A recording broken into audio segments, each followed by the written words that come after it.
গোপালগঞ্জে তীব্র লোডশেডিং, বিদ্যুৎ অফিসে নিরাপত্তা চেয়ে পুলিশের কাছে চিঠি। জ্বালানি সংকটের কারণে দেশে বিদ্যুৎ উৎপাদন কমে যাওয়ায় বাড়ছে লোডশেডিং। বিশেষ করে পল্লী ও প্রত্যন্ত এলাকায় পরিস্থিতি আরও কঠিন হয়ে উঠেছে। দিনের পাশাপাশি রাতেও ঘন ঘন বিদ্যুৎ চলে যাওয়ায় প্রচণ্ড গরমে চরম ভোগান্তিতে পড়েছেন সাধারণ মানুষ।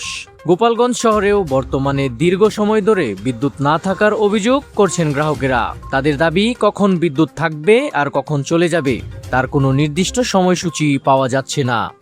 কখনো আধা ঘন্টা বিদ্যুৎ থাকার পর 1 থেকে 1.5 ঘন্টা পর্যন্ত বিদ্যুৎহীন থাকতে হচ্ছে। এতে সবচেয়ে বেশি সমস্যায় পড়ছে শিশু ও বয়স্করা। গরমের মধ্যে বিদ্যুৎ না থাকায় শিশুদের ঘুম ও পড়াশোনা ব্যাহত হচ্ছে। পাশাপাশি বাসাবাড়ির স্বাভাবিক কাজকর্মও ব্যাহত হচ্ছে বলে জানিয়েছেন স্থানীয় বাসিন্দারা।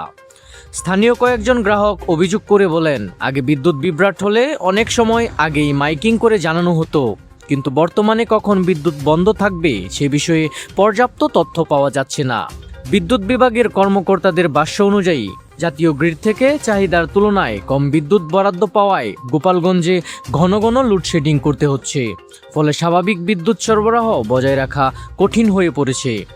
এদিকে দীর্ঘ সময়ের লোডশেডিং নিয়ে গ্রাহকদের মধ্যে ক্ষোভ বাড়ছে। পরিস্থিতি নিয়ন্ত্রণের বাইরে চলে যাওয়ায় আশঙ্কায় গোপালগঞ্জের বিদ্যুৎ সরবরাহকারী প্রতিষ্ঠান ওজোপাডিকো তাদের বিভিন্ন স্থাপনা ও উপকেন্দ্রে নিরাপত্তা জোরদারের জন্য পুলিশ সুপারের কাছে চিঠি দিয়েছে। চিঠিতে বিদ্যুৎ অফিস, পাওয়ার হাউস এবং 3311 কেবি উপকেন্দ্রগুলোতে নিয়মিত পুলিশি টহল এবং নিরাপত্তা বাড়ানোর অনুরোধ জানানো হয়েছে। বিদ্যুৎ বিভাগের আশঙ্কা, দীর্ঘস্থায়ী লোডশেডিংয়ের কারণে অসন্তুষ্ট গ্রাহকদের কেউ কেউ বিদ্যুৎ অফিস বা স্থাপনায় অনাকাঙ্ক্ষিত ঘটনা ঘটাতে পারেন। তাই আগে থেকেই নিরাপত্তা ব্যবস্থা জোরদারের অনুরোধ করা হয়েছে।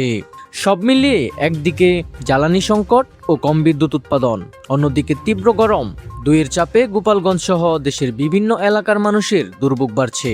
দ্রুত বিদ্যুৎ সরবরাহ স্বাভাবিক না হলে পরিস্থিতি আরও কঠিন হয়ে উঠতে পারে।